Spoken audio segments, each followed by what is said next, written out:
Hi everybody, it's Courtney. I'm here with another project for Not Too Shabby. Today I'm going to be using the stamp set Sweet Spring Friends by My Favorite Things. We're going to be creating a very clean and simple card today. So I have a piece of Nina Solar White 80-pound cardstock here, and I'm just going to be stamping out my images. I'm not worried about placement at this point because I'm going to go ahead and die cut these out once these are colored. I am stamping with Blackout ink by Ink on 3 because it is a Copic safe ink. It is my favorite Copic safe ink. And I didn't end up using all of the images here because I'm not actually creating a full scene like I normally do. It's going to be a very clean and simple card with a lot of white space. That's basically the definition of a clean and simple card. But we'll go over that in a future video. So once my images were all stamped out, I'm going to go ahead and move on to the Copic coloring, which I kept very simple. I'm going to start off with the little deer, and I'm going to use my E30 markers. So as always, I'm going to start off with my lightest color, which is the E30, and I'm just going to map out my darkest areas, which will be off to the left-hand side and kind of towards her little legs there, and a little bit on her tail and that ear that is kind of tucked behind her head. Next, I'll go in with my darkest color, which is the E37, and this is my very darkest color, so I'm gonna use this sparingly, and you can see that I'm using just the tip of my marker. You can tell that just by the way I'm holding the marker. It's kind of straight up and down, and that will kind of help you get just the tip of the marker and into those little tiny spaces. Next, I'll move on to the E33, and I'm just going to extend those areas out a little bit further. And here you'll start to see that in certain areas, like her little belly there, I'm using some flicking motions because it's a larger area. Next, I'll move on to the E31, and I'm going to do the same thing, just extend these areas out a little bit further, again using some flicking motions in those larger areas. And for the smaller areas, I'll just use the tip of my marker and kind of a straight line. Finally, I'll go back in with that E30 and just blend the rest of this area out for the highlight. Going to go back in with that E37 and just fill in her little nose and her little hooves there. And I'm just coloring these in solid because they are teeny tiny spaces. Next, we'll move on to the tree, and I am starting again with my lightest color, which is the G20, and I'm just laying down some color off to the bottom left-hand side just to get the paper saturated. This will make my blending a little bit easier. Next, going in with the G28, and again, this is my darkest color. This is my scary dark, so I'm just using this sparingly off to the bottom left. Then I'm going to go ahead and extend this out with the G24, and you can see that I am using some flicking motions just to make my blending a little bit easier. Next is the G21, and I'm extending these areas out even further with those flicking motions. Then I'll finish back off, go back to that G20 and fill in the rest of this area. I am going directly over the leaves and the branches because I know I'm going to be using a darker color, so I'm not going to really worry about trying to go around those areas. For the leaves, I did want to do a little bit of shading on these, so I'm just placing a little bit of the G28 on the base of each of the leaves and then blending that out with the G24 just so that they stand out a little bit from the rest of the tree. For the tree branches and the tree trunk, I'm going to switch over to some E20 markers.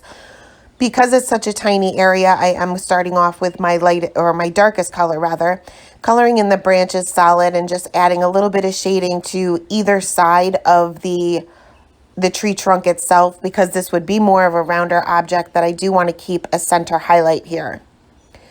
Next, we'll move on to this little squirrel, and I'm going to use some C markers, some cool gray markers. And whenever I use gray markers, I typically go in with my darkest color just because I find that the gray markers, whether it be the cool grays or the warm grays, they blend very nicely together. So I don't necessarily need to saturate that paper first. Going in with that darkest color, again, using that very sparingly, just on the bottom portion of his little tail and on his belly and underneath his little chin, I guess it would be. Blending that out with the midtones a little bit further, again using these flicking motions in the larger areas and then more of a straight line with just the smaller areas. And then I'll finish off with the C1 as my highlight just for mainly the tip of his tail and his back. I did go in with the C7, which was my darkest color, just to fill in his little nose. Next, we'll move on to the little bunny, and I'm going to switch over to some warm grays this time. And I want this bunny to be a little bit lighter, so I'm not going to go to the W7. I'm going to start with the W5. And again, just putting this in the darkest areas to the left-hand side of his face, and where his face is kind of over the rest of his body would also create a shadow. Blending that out with the W3, and then I'll finish off with the W1. I am leaving his tail completely white, and I'm going to go in with an R20 marker just to add a little bit of color to the inside of her little ears and for her nose.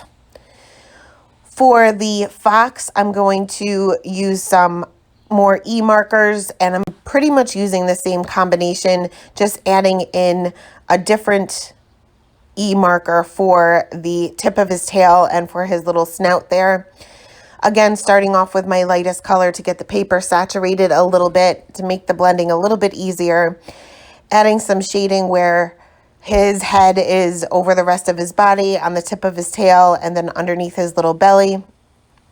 Also underneath where his ears are, that one ear is kind of tucked behind, or further back, I should say. Blending that out with the E15, then moving on to the E13, then back to that E11 that we had started with. Now for the tip of his tail and for his little snout there, I want this to, I'm going to pretty much use the same color combination, but instead of the E18, I'm going to bring in the E09, which is a little bit more red than, I mean, it's brown, but it has a little bit more of a red tone to it. So this will kind of differentiate between this portion of his fur and the rest of his body. Going to use that E18 marker just to fill in his little nose there, and then we'll move on to this little mushroom here, and I'm going to be using some E70 markers. So like always, I am going to start off with my lightest color to map out those darkest areas and to get the paper saturated. For the mushroom, this is a round object, so I want to make sure that I preserve a very large highlight right there in the center. This will make it appear round. So just adding a little bit of that E79 on either side of the top portion of the mushroom, and then on the bottom as well, blending that out with the E74 and leaving that large highlight right there in the center for the E70. I'm going to just take my colorless blender to go over those little spots on the mushroom to kind of lighten those up, but I didn't completely take them away. I'll go ahead and die cut these, and now we'll move on to the background. I'm taking 2 pieces of Ink-A-Dink-A-Doo masking paper, and I'm just cutting this, but using the straight edge for the actual part that I want to mask. I am using my grid mat to make sure everything is lined up perfectly, and all I'm basically doing is creating a strip right there in the center of my card panel where I'm going to be doing my ink blending. Just make sure that if you're freehand cutting this, you're using the straight end of the masking paper and not the part that I cut terribly. So I'm just going to work on a piece of scrap paper here and bring out some Distress Oxide inks. Going to start off with my peeled paint towards the bottom of my little strip here, and I'm just using one of my blending brushes. Then I will move on to Squeezed Lemonade for the middle, and then Wild Honey for the top. Now you can see that I'm not really too concerned about getting a perfect blend at this point. I'll kind of go back over certain areas multiple times to make sure that these colors blend well together. The colors are very similar, so it's not going to be a huge difference. You just want to make sure that you have enough color down, enough ink down, that the colors are going to blend. Now you'll see sometimes that I'm going back in with a whole lot of ink, and other times I'm not even adding any more ink to the brush, just to make sure that I have a perfect blend, but I don't oversaturate the paper. Not that it will hurt the paper, it just takes longer to dry. So once that was done, I am going to go ahead and spatter on some clean water and just dab that up with a paper towel. Let this dry for a minute or two before peeling up my masks. You just want to make sure that it is dry before you do this, because the masks can tear the paper. So once that's done, I'm going to go ahead and arrange my little characters and my tree kind of how I want them before I adhere everything down, determine where I want to place my sentiment as well. I am going to end up die cutting this because it was looking just a little bit too plain. So I'm going to use the diagonal stitched rectangle die. This is also by MFT, and I don't know the technical name of it, but I'll link it below. And then I'm going to go ahead and adhere this down to an A2 size note card. I prefer to use Tombow Mono Multi Glue as my adhesive, just because it gives me a couple of seconds to kind of move everything around in case I don't line it up perfectly, but it dries fairly quickly. Once that was down, I'm going to go ahead and line up my little characters again to make sure that I have enough room now that I die cut this down. And then I'm going to go ahead and stamp out my sentiment with VersaFine Onyx Black ink right on the bottom portion of where my little characters will be. Once that was done, I'm going to adhere my little tree down flat with my Tombow Mono Multi Glue, as well as this little mushroom. And then I will use some Scotch foam tape to pop up the rest of my characters. I want this bunny to kind of appear as if he's kind of jumping over or hopping over the little mushroom. That, and I didn't really have room for him, so why not put him popping through the air? I added a few details with my white gel pen to the tree and the mushroom, and finished off the card with a few Nuvo drops. These are Morning Dew, which are clear. Just place those around my sentiment a little bit, and that is it.